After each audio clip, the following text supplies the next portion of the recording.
वाह, ये कैसी उलझी हुई कहानी है। क्या सच में नहार मरा नहीं था? और रूई कौन है जो सब कुछ जानती है? आइए इस रहस्यमयी घटना की गहराई में उतरते हैं। कहानी का पहला झटका। तेरा है मन सुंदर। अरे, इनका शरीर तो ढीला हो रहा है। लग रहा है नशों में खून का बहाव कम होने लगा है। ओह, तो नहार की हालत गंभीर है, मानो जिंदगी उनसे रूठ गई हो। ये वाक्य तुरंत हमें नहार के नाजुक स्वास्थ्य की ओर ले जाता है, जहां जीवन की डोर कमजोर पड़ रही है। आशा की किरण और घबराहट। अब जल्द से जल्द उनकी धर्मपत्नी और जड़ी बूटी लेकर आए हैं। बस वही आखिरी उम्मीद बची है इनके ठीक होने की। यहाँ एक उम्मीद की किरण दिखती है, लेकिन साथ ही एक हताशा भी। नहार को बचाने के लिए धर्मपत्नी और जड़ी बूटी ही एकमात्र सहारा है, जो हालात की गंभीरता को और बढ़ा देता है। संशय का बीज। हे भगवान, हमें तो बस आधा घंटा ही बचा है। ये समय की कमी एक भयावह सस्पेंस पैदा करती है। केवल 30 मिनट। क्या यह संभव है कि इस छोटी सी अवधि में कुछ हो सके? खोई हुई उम्मीद। हे भगवान, यहाँ पर तो इतनी सारी पेड़ पौधे हैं, इनमें से मैं कैसे ढूंढूं कि ये वाली जड़ी बूटी कहाँ है, कौन सी वाली है? मुझे कुछ समझ में नहीं आ रहा है। हमारी नायिका रुई, जैसा कि बाद में पता चलता है, हताश है। इतने सारे पौधों के बीच सही जड़ी बूटी ढूंढना एक असंभव सा काम लग रहा है, जो उसकी लाचारी को दर्शाता है। एक रहस्यमयी मदद। काकू जी, प्लीज प्लीज मेरी मदद कीजिए, मुझे कोई रास्ता दिखाइए। यहाँ काकू जी का आगमन होता है, जो एक अनजानी शक्ति या व्यक्ति की ओर इशारा करता है। क्या ये कोई दिव्य शक्ति है या कोई और? ये सवाल हमें सोचने पर मजबूर करता है। अनजाने की ओर यात्रा। निराकार मूल मरा, ये होता हुआ कहाँ जा रहा है संसार? ये रुई कहाँ चली गई? खैर, कहीं भी जाए आएगी तो वापस अंदर में ही ना। ये पंक्ति थोड़ी दार्शनिक और रहस्यमयी है। निराकार मूल मरा क्या है और रुई का अंदर लौटना क्या दर्शाता है? प्रकृति की पुकार। मैं सीधा मंदिर ही जाती हूँ। रुई का मंदिर जाना एक हताश व्यक्ति का विश्वास और प्रार्थना का प्रतीक है। चमत्कारी खोज। कहाँ गई? ये तो बिल्कुल ऐसी ही जड़ी बूटी है। वैजी ने कहा था कि इस जड़ी बूटी से गीली मिट्टी वाली खुशबू आएगी, और इससे तो बिल्कुल वैसी ही खुशबू आ रही है। इसका मतलब यही है। अचानक रुई को वही जड़ी बूटी मिल जाती है जिसकी उसे तलाश थी। गीली मिट्टी की खुशबू एक अनोखा सुराग है, जो कहानी में एक नया मोड़ लाता है। धोखाधड़ी का पर्दाफाश। क्या है? देख के नहीं चल सकती हो क्या? सॉरी, वो गलती से। सॉरी रूही, मैं जानती हूँ तुम नहार को जल्द से जल्द ठीक करना चाहती हो, लेकिन जब तक मेरा मकसद पूरा नहीं हो जाता, मैं नहार को ठीक होने नहीं दूंगी। तुम जो जड़ी बूटी लेकर गई हो रूही, वो बस एक मामूली पेड़ की पत्ती है। उसके बिना कभी ठीक नहीं होगा।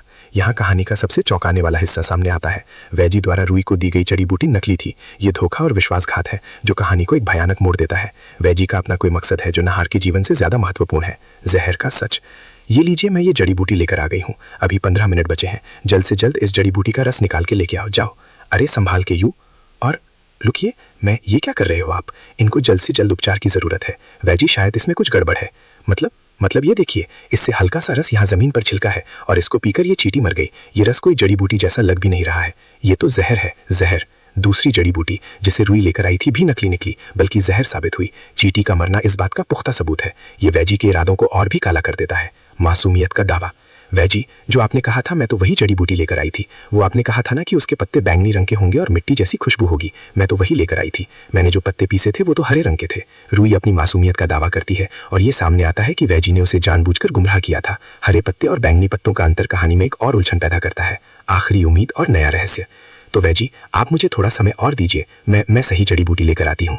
याद रखना पुत्री, हमारे पास सिर्फ 10 मिनट का समय है। अब समय और कम हो गया है, और रुई को सही जड़ी बूटी ढूंढने की दौड़ में फिर से लगना पड़ा है। दैवीय हस्तक्षेप। वैजी, आखिर वो जड़ी बूटी कहाँ चली गई? यहीं कहीं होनी चाहिए थी, पर वो दूसरी जड़ी बूटी, वो मेरे हाथ में कैसे आई? कुछ समझ में नहीं आ रहा है। अभी क्या करूं? माता रानी, आपने मुझे कोई रास्ता दिखाइए। रुई फिर से खो जाती है, लेकिन इस बार उसके हाथ में एक दूसरी जड़ी बूटी आ जाती है, जो शायद वही सही जड़ी बूटी है। ये एक दैवीय हस्तक्षेप की ओर इशारा करता है, जहां माता रानी ने उसकी मदद की है। मंत्रों की शक्ति। नमस्तस्य नमो नमः। मंत्रों का जाप एक आध्यात्मिक और रक्षात्मक शक्ति का संकेत देता है, जो रुई की प्रार्थनाओं का जवाब है। सच्चाई का क्षण। ये तो वही जड़ी बूटी है जो मैं ढूंढ रही थी।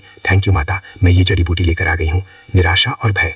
हाँ, ये सही। ये नहार के इलाज के लिए कल एक जड़ी बूटी देकर आज तो मैंने बात संभाल ली, लेकिन कल को जब नहार ठीक हो गया तो पक्का मुझे उस घर से बाहर निकाल देगा। तो मैं क्या करूंगी?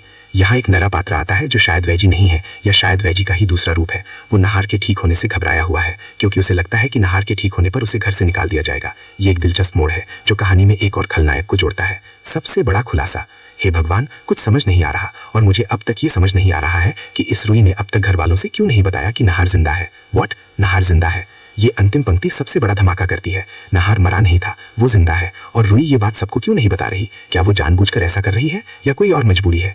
ये प्रश्न अनगिनत और भी सवाल खड़े करता है। निष्कर्ष, ये कहानी विश्वासघात, धोखे, प्रेम और रहस्यों से भरी है।